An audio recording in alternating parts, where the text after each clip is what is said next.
Enterprises Minister Barbara Hogan told the Commission how she was dismissed from her ministerial position and redeployed to Finland. Hogan refused the offer to be an ambassador at the Scandinavian country as she wanted to spend more time with her late husband. In her testimony, she told the Commission that the former president did not explain why she was fired from her ministerial position. Hogan was relaying a meeting she had with then President Jacob Zuma ahead of a firing on the 31st of October 2010. The former minister resumed her testimony before the inquiry probing state capture held in Parktown, Johannesburg. Meanwhile, Deputy Chief Justice Raymond Zondo has granted an order for Minister Pravin Gordhan to appear next week, Monday. The current Enterprises Minister was expected to give his testimony on Thursday. Yesterday, Chairperson of the Commission, Justice Raymond Zondo, appealed that no evidence by witnesses should be disseminated before it's heard by the Commission. I had a fair idea that I was going to be dismissed. Mr. Kodwa insisted that he accompany me in the car, and he was not invited into the president's residence, and he did not expect to be part of the meeting, and he was left sitting outside in the car.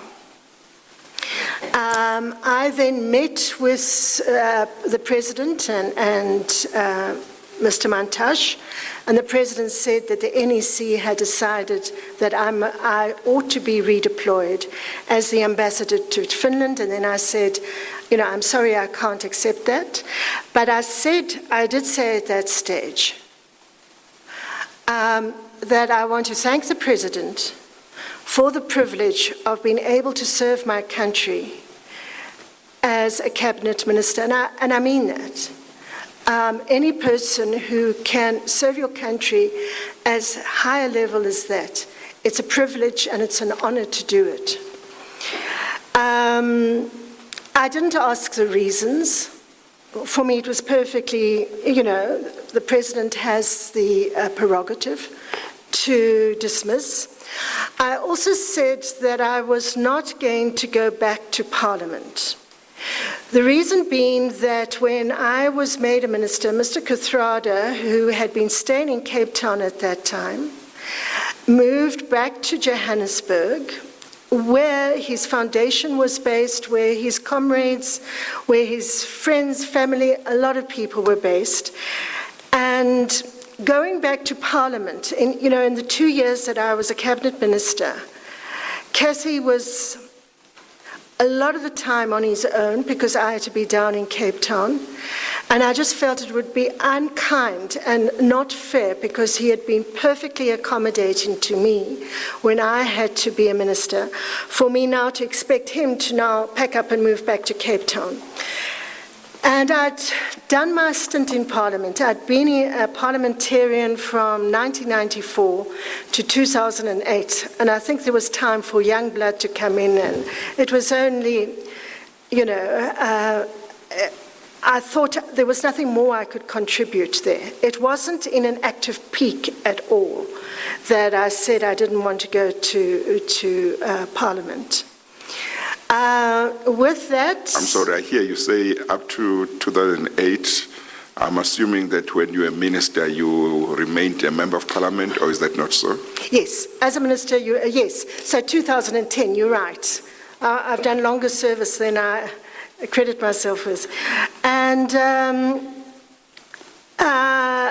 then there was silence, and I said, is that all, And they said yes.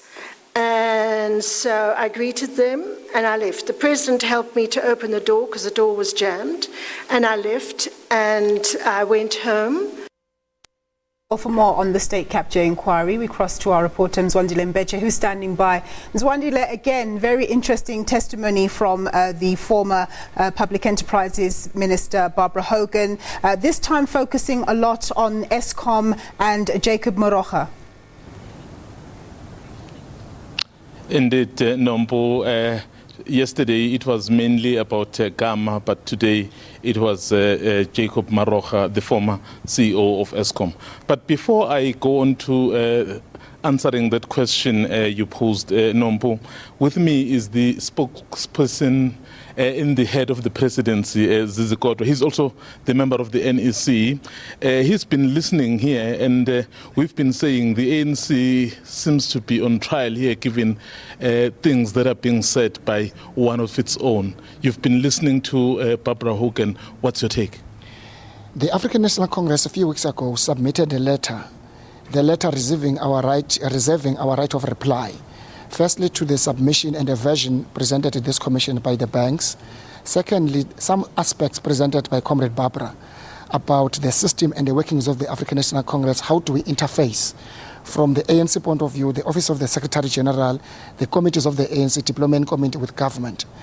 And we think it is important to rebut some of those issues. For an example, some of those issues that our version will clarify.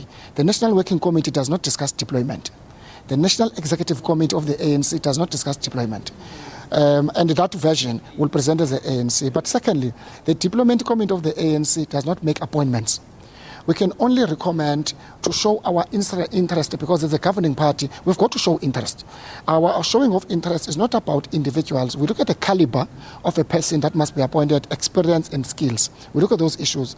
So we've been promised by the Commission that our legal team and the legal team of the Commission are now working on finalizing our submission. We hope the ANC, led by Kwete Mantashe, or the Secretary General at a time, some of the issues here that are raised, will make and lead a delegation in a matter of a week or two before this Commission. Precisely also to rebut the notion that the ANC is on trial. We will clarify that we continue to invite individuals in their individual capacity who were deployed by the ANC, who did things not instructed by the ANC. But we invited them to come and help this commission so that we establish how did we arrive at this precipitous and perpendicular point to expose corruption, but also what are the lessons and what are the things we need to correct going forward. The former minister said something very interesting with regards to Jacob Maroga leaving and Bobby Kotsal leaving. She says she got a call from Mantashe saying if Maroga is going and Bobsel must not come back, basically if the black man is going, the white man must also go. So that borders on some racist language. You must expect another version. That is but one version. That's why it's important that you don't, on the basis of a version of one witness, already infer judgment or guilt. Because there could be cross-examination, or like we are going to do as the African National Congress in our version, you will see that some of the things that could have been said here today, in fact, some of the things were wrong about the African National Congress, including the right of the ANC to call on its deployees in terms of accountability. Whenever there's an issue where we feel that we need to understand as an organization, we deserve and reserve that right, like all political parties. That's why other political parties, when there are certain individuals, be they councillors, who vote against the party line, they get disciplined, and some of them, they get expelled. It's part of a party discipline. So it's not only in the African National Congress when we call a minister, we call even the president, the Secretary General. The president were in East London yesterday. He informed and updated the National Working Committee about his trip to the European Union. What his trip is about. It's about accountability to the party. It's not about getting instructions to the party. So if anybody feels like when I get a call from the Secretary General of the organization, there's something wrong about it or it's an instruction, that cadre will need to understand that part of the first point of accountability is Lutul House. If you are a minister, you are not becoming a free agent because you are a minister. You're still accountable to your own party, the African National Congress. And the Secretary General would want to understand on behalf of the organization the work that you are doing, to what an extent that does it impact or take the organization forward and the country forward in terms of the transformation. Thank you very much, Zizi. That was the member of the NEC, basically clarifying certain aspects of the evidence that has been given by Barbara Hogan, and indeed telling us that the ANC is preparing its own version. So it means it will also be, this version will also be tested, because once you present your own version, so it must also be tested to interrogate it like other versions as well. All right, Ms. Wandile, thanks very much for that report. We'll leave it